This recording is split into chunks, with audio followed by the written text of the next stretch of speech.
Good morning, everyone. Welcome to the CSLDallas Science of Mind class. My name is Tracy Brown, and I'm an active leader and volunteer here at the center.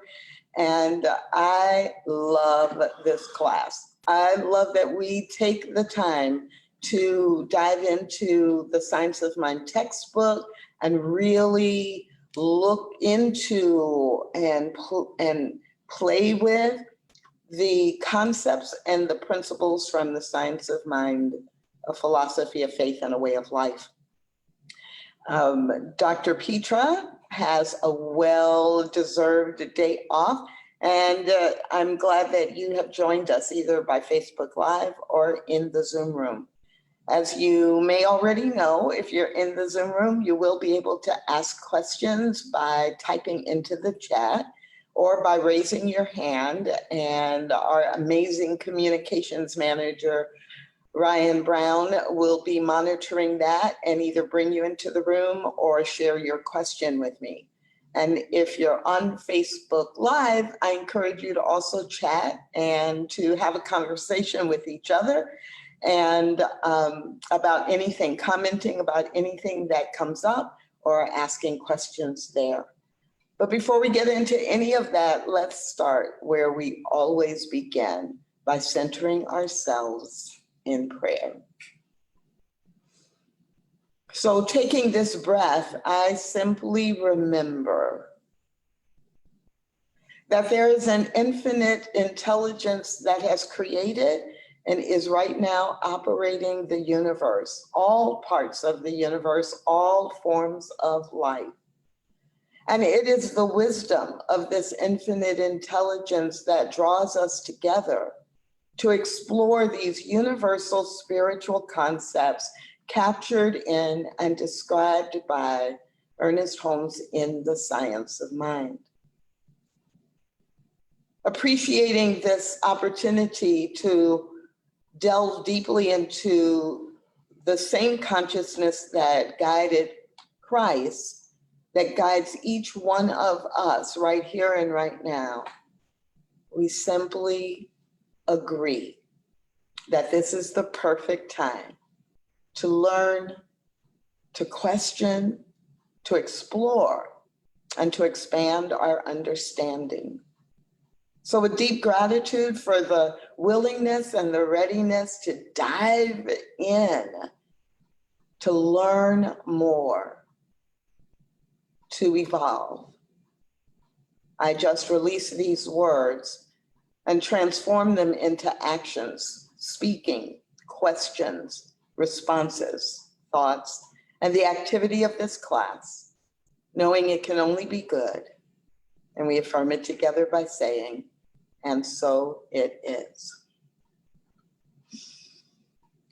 So the last few weeks in the Science of Mind class, there's been conversation and discussion about prayer and then what is faith. And we've already talked about it, we've already looked at in the last couple of weeks, the mental process of faith.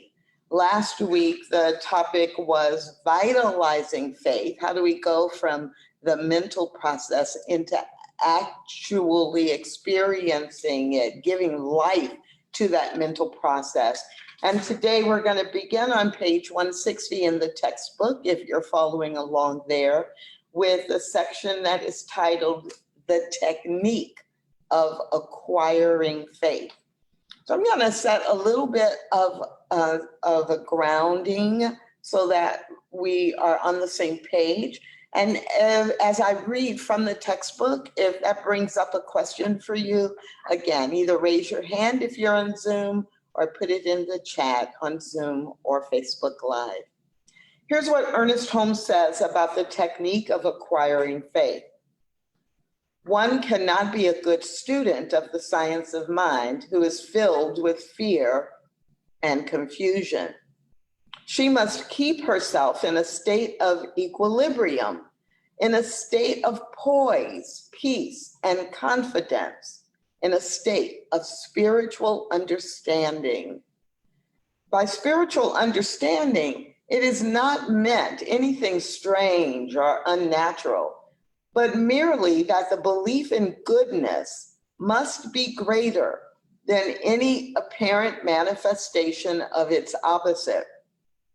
It is this science of faith we are seeking to uncover, a definite technique that will conduct our minds through a process of thought, if necessary, to that place which the sublime minds of all ages have reached by direct intuition. I'm just going to highlight a couple of things from that paragraph again. One cannot be a good student of science of mind or universal spiritual principles if you are filled with fear and confusion. In other words, fear and confusion are the opposite of faith. And if you don't have true understanding and deep belief or faith, then you're contradicting the faith with fear and confusion. She must keep herself in a state of equilibrium, in a state of poise, peace, and confidence, a state of spiritual understanding.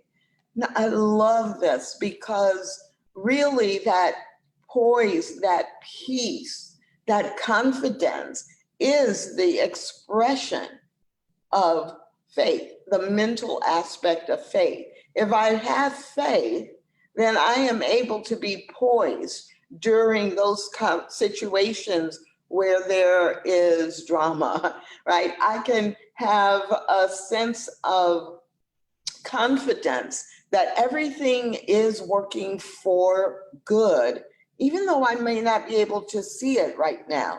That is faith in action.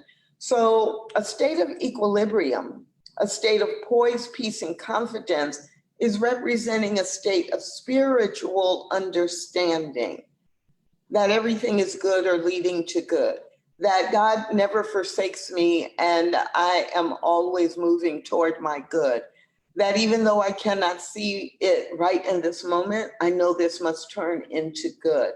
So that's a state of spiritual understanding of what is happening in the universe.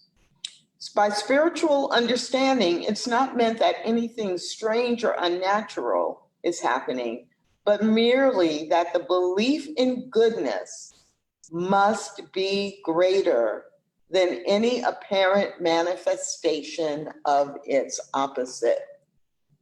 So I don't know about you. I know for me, in the last 6 or 7 weeks, there have been times when I have been tempted to see and to give power to the opposite of goodness.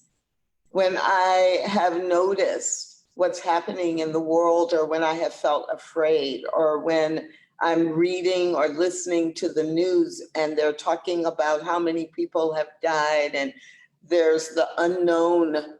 We don't know, exactly what's going to happen because of COVID-19. We don't know how it's going to affect every individual. I don't know how it's going to affect my life personally, directly or indirectly. So it would be easy to look at all of this and say, this isn't good. This is bad. This is hard. This is scary. And I want to notice that. But it is the faith that I have acquired, not Miss Pollyanna, not ignoring what's actually happening, but it is my faith that allows me to believe in goodness and to believe that ultimately there is good to come from what is happening right here and right now.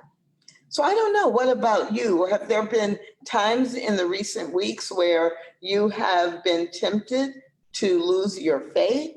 Or have there been times in the recent weeks where you've noticed just how strong your faith has become because you notice yourself not falling into the trap?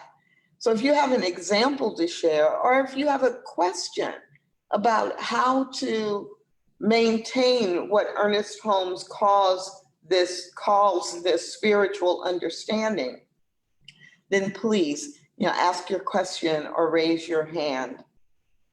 Ernest Holmes says that it is a definite technique that will conduct our minds through a process of thought, if necessary, to that place which the sublime minds of all ages have reached by direct intuition.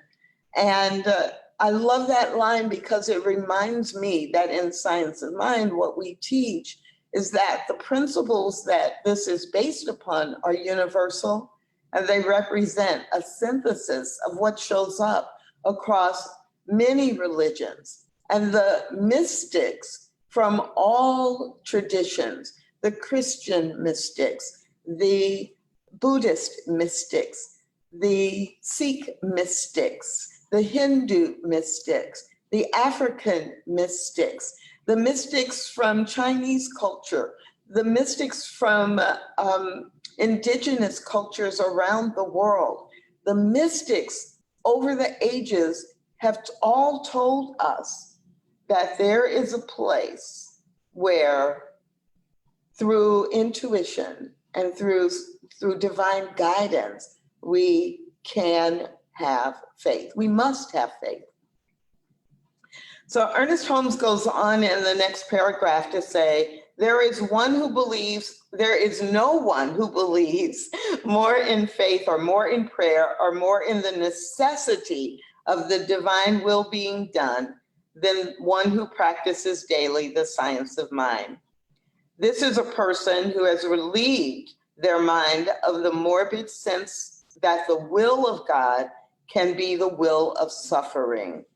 For if there were a suffering God, and if we are eternal beings, then we should suffer through all of eternity. But a suffering God is an impossibility. How many of you, like me, grew up in a spiritual belief system that taught you were supposed to suffer, and that your reward for suffering would be after you die and go to heaven? Well, suffering is not the nature of God. And in Science of Mind, because we teach that the nature of God has been imbued in each one of us, in each thing that God creates, just like the biological DNA of your biological parents is within you or within every child it creates. Well, the spiritual DNA of the Creator is not designed to suffer. God doesn't suffer. And so the design of humanity, the design of any form or species of life cannot be designed to suffer. That doesn't mean there's not cause and effect or consequences of choice, but the design is not to suffer. And so I love that Ernest Holmes reminds us, if we are building our faith, if we are acquiring faith, if we are strengthening our faith, we've got to remember that the morbid sense that the will of God can be the will of suffering is not true. If there were a suffering God, and we are eternal beings representing the life of God, God living a human experience, then we would or should suffer through all eternity. But that's an impossibility. So he goes on to say, we suffer because we are not in both conscious and subjective communication with the affirmative side of the universe. Okay, I don't know about you, but that gives me a wake-up call. Like, what part of the universe am I aligning with? Am I aligning myself with the affirmative side of the universe? Or am I aligning myself with the appearance of lack, the appearance of the unknown, with fear and anger, with human emotions that give me an experience of negativity? All human, Ernest Holmes says, all human misery is a result of ignorance. And nothing but knowledge can free us from this ignorance and its effect. I need to hear that again. Maybe you just took it all in, but I felt myself going. So, repeating. We suffer because we are not in both conscious and subjective communication with the affirmative side of the universe. All human misery is a result of ignorance. All human misery is the result of ignorance. And nothing but knowledge can free us from this ignorance and its effect. Nothing but knowledge, spiritual knowledge, deeper understanding, knowledge about how the world really works, knowledge about how spirit really works, knowledge about how God really works. That is what can free us from this ignorance and its effect. So what does that mean to you? Where do you want to go with that? Ryan. All right. It's such a juicy conversation today. I love having you here with us, Tracy. And so I have Amanda. Amanda, do you want to go ahead and unmute yourself? Okay, I've unmuted myself. Can you hear me? Absolutely. Hi, Amanda.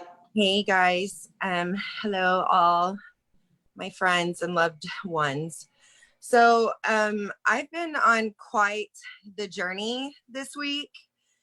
And I have to say that it's definitely been a journey of changing perspectives, because I had to really look at where my thought process has been and where that has led me, and where I'm sitting right now, and how I'm going to get out of that, and how I'm already out of it, because I changed my, this whole time I've been so worried about what my kids are doing and getting all their schoolwork done, and I haven't really been able to, allow myself to enjoy this time. And I've seen so many others enjoy the time, and I know better than that, and I, all along the way that I'm cleaning everything, I tell myself, I know better than that, and I'm going to sit down and I'm going to enjoy this. And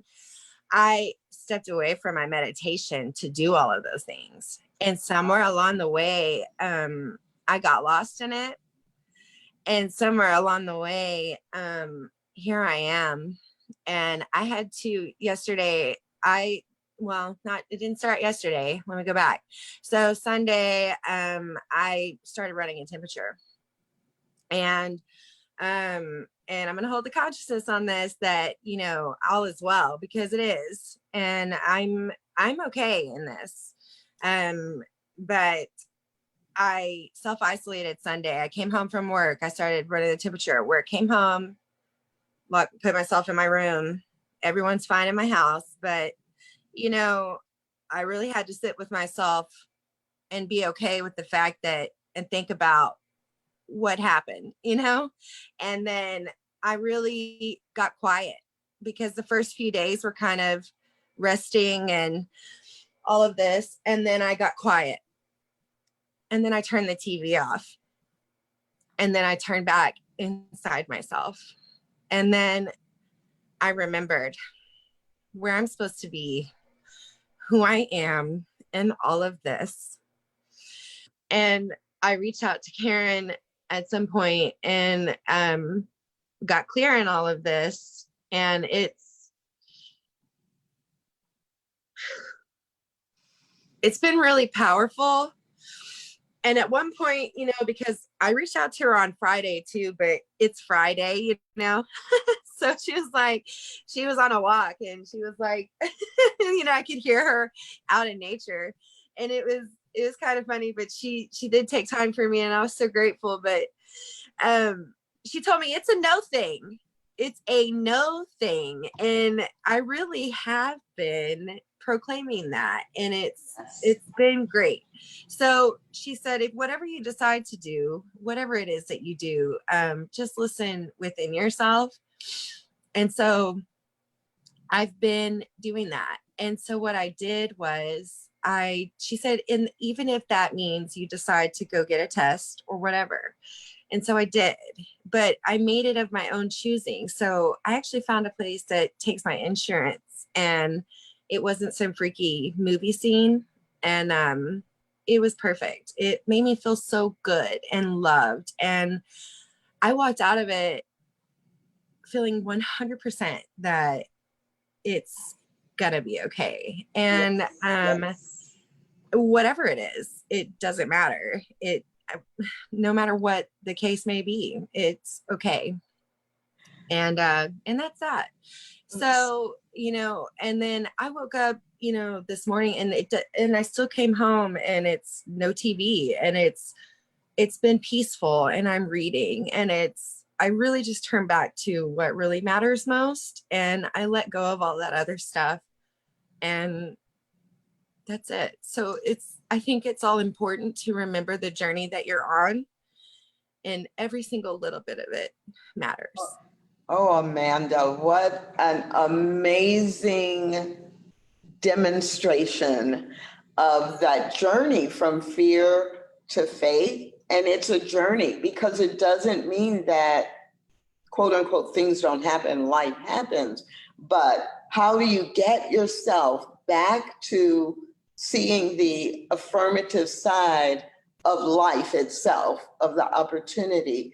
And if I were on Facebook right now, I'm so glad that Facebook added that care button with the emoji and the heart and the hug, because I would be like hitting it for you right now. Like, that is so beautiful. And it also is a perfect example of what Ernest Fromm says in this section about acquiring faith, that what we're trying to get to is a state of poise, peace, and confidence. And Amanda, you just gave us the example of how we can be not in poise, not in peace, and have a deep lack of confidence, but through spiritual practice, through reaching out to support from a practitioner or a minister or a friend or someone who else has taken a class, or a chaplain, reaching out does help us get back to that place where we can be an example of faith and allow our faith to pull us through. It's so, so powerful. Do we have anyone else waiting with a question? No, but I do have a question for you that did come up on Facebook a little while ago. And basically what they were asking is that, kind of like Amanda's situation, it's all good to think about faith when everything is good, but it's right when you're in the middle of that, really talking about what techniques, and she mentioned one, reaching out to friends, but maybe what are some other techniques that somebody can practice to really grow into their faith during those, controversial moments in their life? That's a really great question. And every one of us gets to practice different things until we find out what really works for us as an individual. But sure, there is a toolkit of things that tend to work for people. So absolutely, reaching out to a friend works. Absolutely, going into ourselves for our own spiritual practices and reminding ourselves and noticing what do we usually do that we're not doing. Amanda gave a great example of that when she said, oh, wow, I haven't been doing my meditation. And so returning to spiritual practices that generally keep you grounded, meditation, visioning, journaling, prayer, whatever spiritual practice generally works for you. Absolutely looking for the support and guidance from a licensed spiritual coach or a minister, chaplain, or a mental health counselor or a therapist. All of those are things that really can make a difference. And let me tell you, one of the things that makes it make a difference is just the fact that I choose to do something to move myself from the fear, anger, regret, despair, depression. I'm taking an action, sends a message to my subconscious that I am ready now, I am willing now to go to a different place. And when we do that from a spiritual place, from a spiritual foundation, then we are reminding ourselves that really there's only one thing happening here, and we are part of this major, singular, universal life force. And so our faith goes beyond being a mental thing that we think about to the actions we take. One of the things I say in classes a lot is, I know what you have faith in by what you do and what you say. Ryan. Yeah, and I think we have a couple comments here for you. So Cecilia, do you want to go ahead and just unmute yourself? I'm unmuted. I'm gonna try to talk about this without crying, but one of the things I noticed the past 2 months, I started noticing my 13-year-old dog was going downhill, and we had several vet visits, and I was told several different things, but nothing conclusive. And yet everyone would be like, oh, the vet or whoever would say, oh, but you're probably imagining things. And what I realized is no one understood the connection that I had. And I couldn't verbalize that connection in a way to really tell that, no, I know, some part of me knows something's not right. And fast forward to yesterday, she made her transition, and I knew instantly. We were in the car on the way to the vet's office to euthanize her because she had gotten to the point of suffering.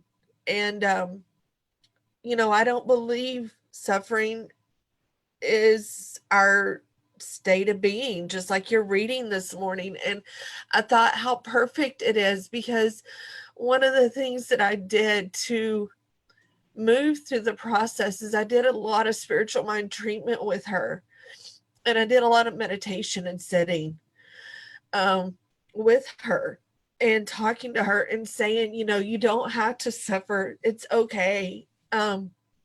Because suffering's not our natural state, and suffering is not the spiritual place from which we're all one. And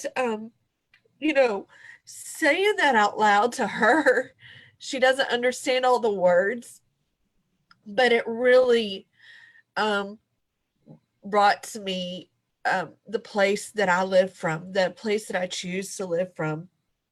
It brought it home. And I think a lot of the words I said were more for myself rather than her, but I needed to hear those messages, and those messages came from within. And it was taking that time. I let my team know what happened.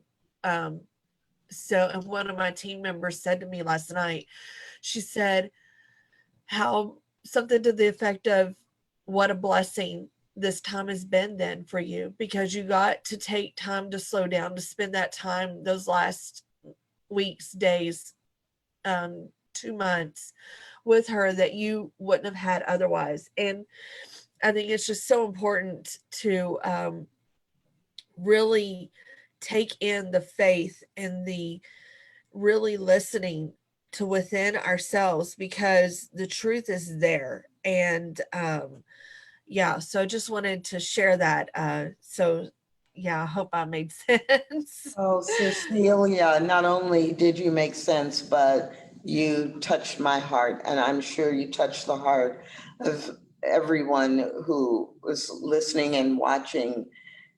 So first and foremost, blessings to your beloved as she experiences this transition and this transformation into her next experience. And what a great example, right? There's no coincidence that then today, this is where we are in the Science of Mind textbook. And you basically were telling yourself and Coco the truth about suffering, and that that's not our natural state, and things change and life changes and shifts, and it sometimes is sad and it sometimes is painful, and it's that part of the process. It was your faith that sustained you through it and allowed you to be with her as she was making her transition. Just amazing, amazing. And thank you for being willing to share it, knowing that tears were right on the surface. So beautiful, so beautiful. And a demonstration of all the work that you've been doing. I think you could say this chapter about acquiring faith, that if you didn't know that the work you've been doing over the last few years, in diving more deeply into these principles, that you have acquired the kind of faith that allows you to navigate the most challenging things that come up in our human experience, which is the death or the passing or the transition of a loved one. Ryan, I saw your hand. Yeah, so we have another comment. I'm just going to call them the Fritzes. Go ahead and unmute yourself, Jeff or Karen. Hi, good morning. Good morning. So nice to see you, Tracy. I'm reminded as we're going through this, really interesting piece of how faith and trust operate, that one of the things that I am very drawn to is a sense of presence. And I know that this pandemic is disrupting so many routines and pushing us into a place where we are almost, we're just finding that we need to make assumptions to figure out what's coming, what's next, and that is a place where we're not present, and fear and confusion really love avoid, and so not being present often leads to trying to predict something that's unpredictable. We know that in this moment we're doing great. In this moment, I have everything I need. I do have a great deal of faith that I will always have what I need when I need it. Yet, I think when so many routines are disrupted, and so much of what this experience is, it feels like, is that we're in a position where we have all of this freedom to choose because we're out of our routines and we're making choices around assumptions that don't feel good, that are fear-based, and they create more and more confusion. So what this helps me to realize is that the ability to just take that connection to your body and just say, how am I in this moment? How is everything right now? And to try and stay there and let the future be where the future is. It's unpredictable. It's always going to surprise us. It could be a beautiful surprise. It could be a difficult surprise. But if we're present and able to meet it where it occurs, I think that our trust and faith give us a sense of deep grounding, and the fear and the confusion are released. Powerful observation, powerful insight, as usual, Jeff Fritz. And, during these last few weeks, there have been a couple of times for me where I have caught myself thinking, wow, all of my norms, all of my patterns, all of the things I'm used to doing and the way I'm used to doing them, the schedule, the things that come up, every Wednesday or every Monday, and that's all gone away. And I don't know what to do. And I love the way that you framed that, Jeff, that, kind of all of our patterns, our habits, they haven't dissolved away. They've just been removed. And there have been a few times when I felt like I don't know what to do, or I don't know, and everything's changing. I gotta have some structure. I've got to make some decisions now, because what about 3 months from now? And one day I was in that space for a few minutes, and I started laughing. And I started laughing and I didn't really know why. And so then I had to kind of back up, like, what's so funny? Like, this isn't funny. Life is all out of control. So I got quiet and still, and I realized it was the deepest part of me laughing, because I had made up a story that generally I know what to do and when to do it and how to do it. And really all it is a bunch of habits that I'm not really making choices. And my life was on default. My life was on automatic in so many ways I wasn't even realizing. And I didn't really know, let's say it's a Wednesday, and my habit on Wednesday evenings is to come to CSLDallas for meditation and metaphysics. And I don't know when I leave my house and get in my car if I'm going to actually get to CSLDallas. I mean, I don't know. Anything could happen health-wise, or a car accident, or nothing to me, but I could be stopped because of an accident other people have and the streets are blocked off, or I could get a phone call and need to turn around and go visit someone who's been rushed to the hospital. I mean, there's an infinite number of things that could happen at any moment, at any time. But we have fooled ourselves. We have put ourselves into this dream that things are predictable, that our life is predictable, and it gives us the sense of assurance that is at some level comforting, and at some level it is all made up. So in the forum and in other training, the idea that everything's made up anyway, so why don't you choose how you're going to make up your life, is how we then begin to apply our faith going forward. I'm beginning to imagine what choices I need to make now, because they impact me 30 days from now or 90 days from now. But I'm doing that in a way that is grounded in my faith, that number one, I can choose today based on what I know, and I can always make a different choice if things change. So I'm not clinging or being so attached to the choices I'm making. And then secondly, what is my faith? Well, my faith is many things, but it is evidenced by a phrase that we say here all the time: everything is good or leading to good.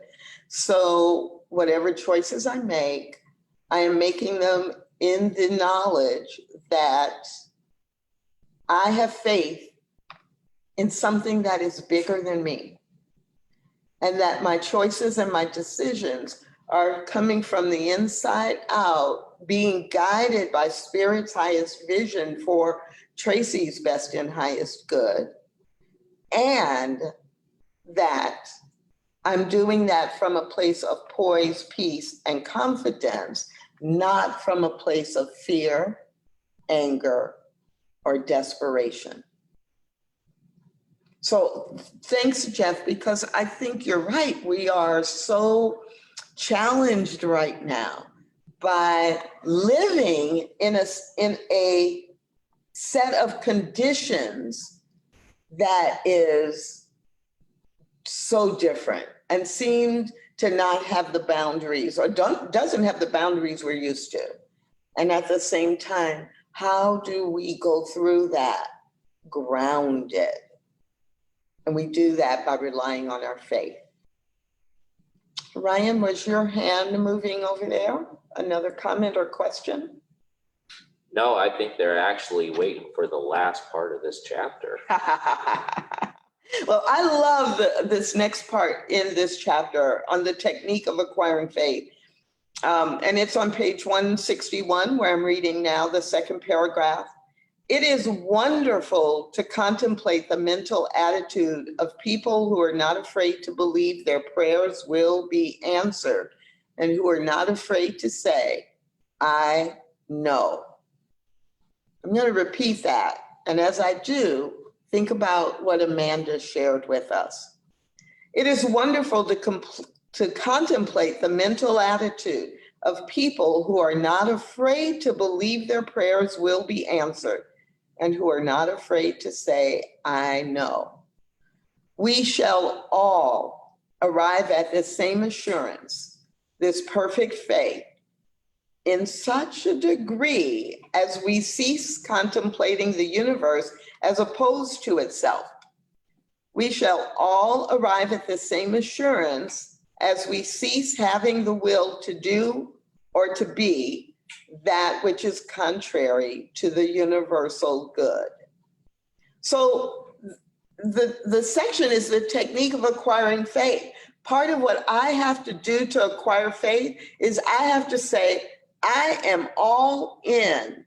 I am all in, and I know that the universe cannot be opposed to itself, which means it is always working for good. If I believe the universe is good sometimes and bad sometimes, that God is good sometimes and bad sometimes, then I don't have faith. I don't have, well, let's say it this way. I don't have the kind of faith that is going to keep me in poise, peace, and confidence. Because I want to be careful about how I say that, because we all have a share, or we all have a 100% share in faith. We all have 100% faith all the time. The question is, what is our faith in? Do I have faith that things are going to go wrong? Do I have faith, more faith that things never work out for me? Or do I have faith, more faith in, yeah, life can be really challenging and things can happen, but I know it's going to work out? Where am I placing my faith is the question. But there's not like, oh, today I have 10% faith. And, oh, you know, I remember when I was 10 years old, I had 90% faith. No, we all have 100% faith. But in this acquiring the kind of faith that we're talking about that reflects our spiritual principles, how close can I get to 100% faith in a universe that is always working for good? Or do I have faith that the universe can be opposed to anything it has created, that God has designed life in order to make it hard? Why would I believe that? So again, just repeating Ernest Holmes, we shall all arrive at the same assurance, this perfect faith, in such degree as we cease contemplating the universe as opposed to itself, as we cease having the will to do or to be that which is contrary to the universal good. Do I choose good or do I choose not good?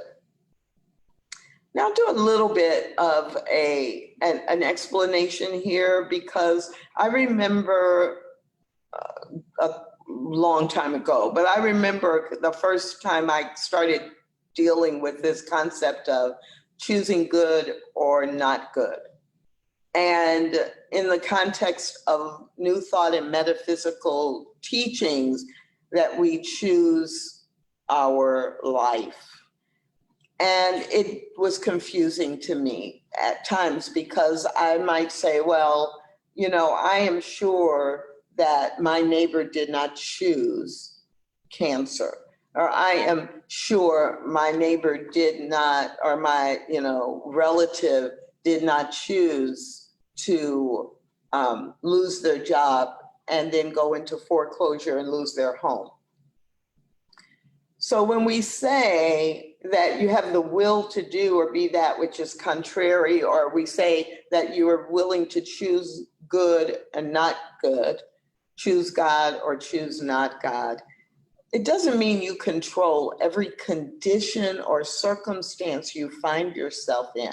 Because in the human experience, what is happening is we are going in our lives from condition to condition to condition.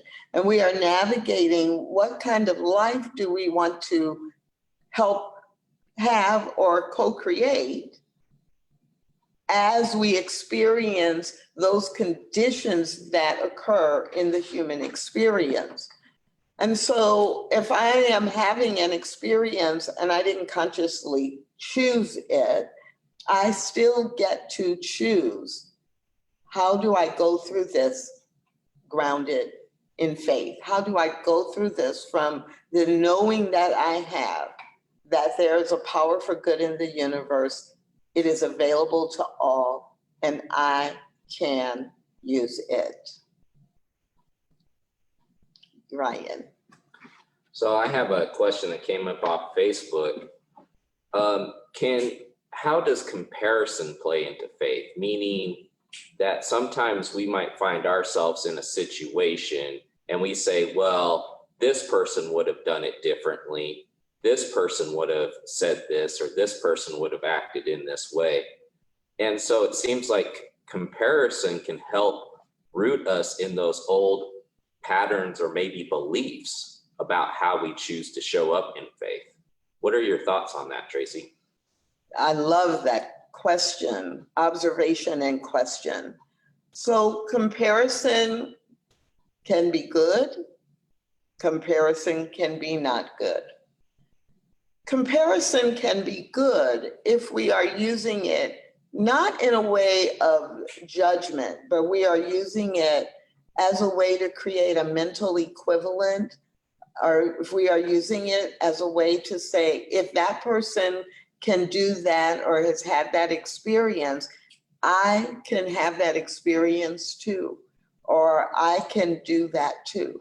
So in that sense, if I'm comparing what I am doing or the experience I'm having with someone who I want to model after, it doesn't mean I'm going to do exactly what they do, but I can compare the outcome. I can compare the result. I can compare the demonstration or manifestation and use that as a mental equivalent to move toward a goal that I have, right? I could ask them what they did. I could compare and choose certain aspects of their experience and do those things too, if I can see how that resonates with me.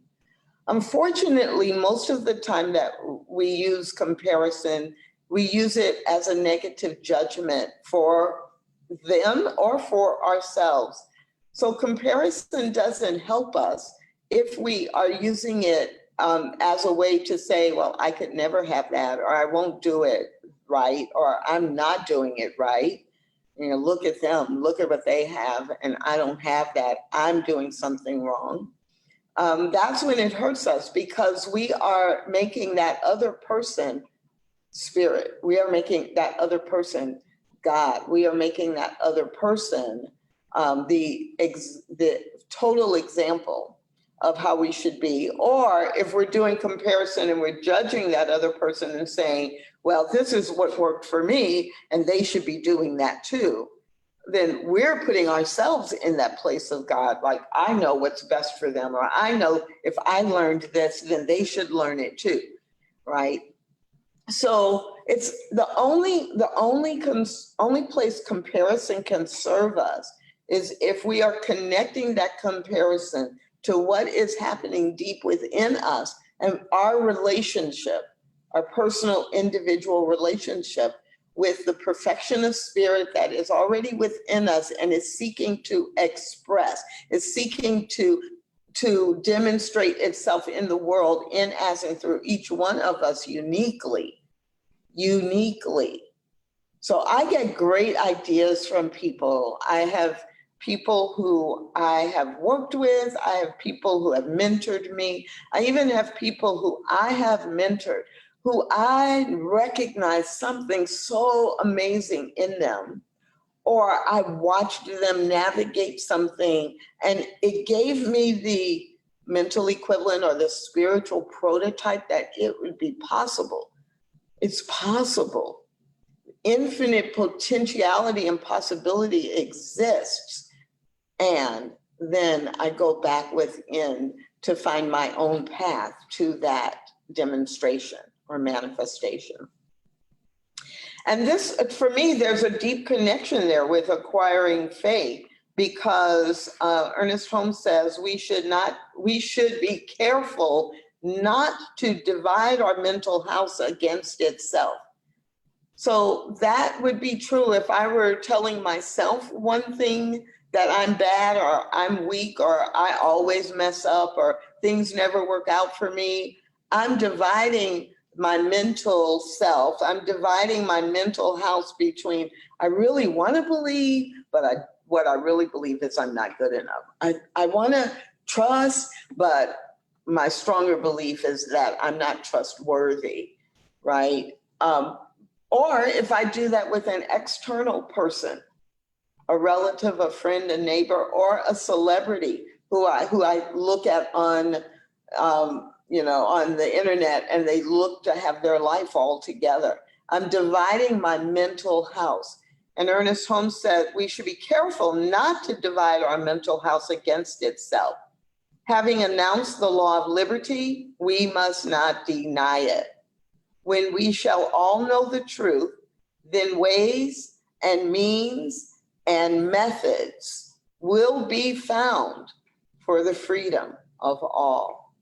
The mold of acceptance is the measure of our experience. The infinite fills all molds and forever flows into new and greater ones. Within us is the unborn possibility of limitless experience. Ours is the privilege of giving birth to it. And we have about 5 minutes remaining. And what I really want to do is connect all of that into this last part, this last paragraph. Because when I read this paragraph, it does summarize what's happened in this section and the section before, like faith is a thing. Faith is a thing. It's a mental thing, but it's also an active way of being. And I've got to have faith in a way that allows me to navigate what is happening in the world. This last paragraph reminds me that my faith also has an impact on the collective experience and the collective good. So as we are going through this experience called COVID-19 pandemic and all the changes and all of the things that have gone away and all the restrictions and all of the possibilities that are going to present themselves, our faith has an impact on our individual experience.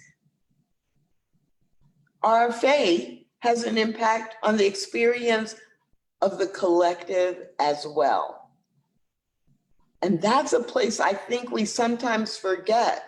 We are doing our individual work, and our individual work adds up person by person by person by person by person, right? Until 7 billion people on the planet. So what do we want to have faith in as we move forward? What is it that we are going to put our faith in, focus our faith upon in order to create a mold? Because whatever mold we create, the universe is going to fill it I don't want to create a mold of fear. I don't want to create a mold of judgment and blame. I want to create a mold that represents the good that is coming, that there's no one who's hungry, that there's no one living in poverty, that this is a world where everyone has access to, equal access to healthcare and health services, so that if there is an illness or if there is a pandemic, people are not impacted in disparate proportion based on zip codes or racial identity or age. And that starts with the mold I create for myself, that I am healthy, that I have a safe place to live, that I have the financial resources in order to have a home and to have healthcare and to have food and to have fresh cut flowers in my home for a sense of beauty. It's a both and. So I don't know, for you, what mold are you creating as Ernest Holmes describes? Ryan. I have somebody who is going to either answer that question or ask another one. So Connie, can you go ahead and unmute yourself? Yes, hi, can you hear me? Good morning, Connie. Good morning, Tracy, good to see you. And Ryan, I want to give a big, huge, infinite shout out for Ryan for his incredible work. Oh my goodness. Thank you, thank you, thank you, Ryan. You're holding this whole thing together. I received those brownies you sent. Thank you, Connie. Okay. Anyway, I'm so in accord with what you just said, Tracy. What's happening is that this whole event that we're experiencing now is getting our attention big time. And we are going to come up with a whole different way of living. And it will include the things you say. And I think one of the primary things is every life is precious. Every life is precious and deserves to have basic stuff, more than basic, you know. And I would include in your list education. We need a good education, and that means a college level education without having to go into debt, and it should be free. It should be provided by the government or whoever provides. But I want to thank you so much for that we all deserve to have the stuff of life. Yeah, thank you. Yeah, and that I love the way that Ernest Holmes ends this section talking about when we all know the truth, then the ways, means, and methods will be found, will be provided. And we have to have a commitment to faith in that. And how perfect is it that the theme for 2020 at CSLDallas is tipping the scales. So when enough of us have created the commitment and have the faith in this kind of world, in a world that represents the beauty, the harmony, the love, the peace, the joy, the balance, the wholeness, that with which Spirit has created life, when enough of us have tipped the scales, then the universe can only say yes. We know this. And the universe can only say yes and then fill the mold and forever flow into that mold that we have created. And so this week, I really invite you to just take into thought and into your spiritual practice this idea of how do I acquire faith? And then how am I allowing that faith to demonstrate in my life? And that will lead you right into next week's focus on conviction. So our time with the Science of Mind class is coming to an end. I hope that you this week and this moment, and then going into this week, find that faith really is active in your life in the way that you would like it to be. And I invite you to join me now as we close out in prayer. This breath allows me to remember that there is one source, one life, one source that has created all of life from itself. And going into the science of mind textbook simply gives us an opportunity to connect to the spiritual principles that this one life is constantly operating and using and expressing. So everyone within the sound of my voice is a representation of that life, that perfect life unfolding, expressing, and evolving. Every one of us has the tools that we need to acquire faith, to build faith, and to grow our faith.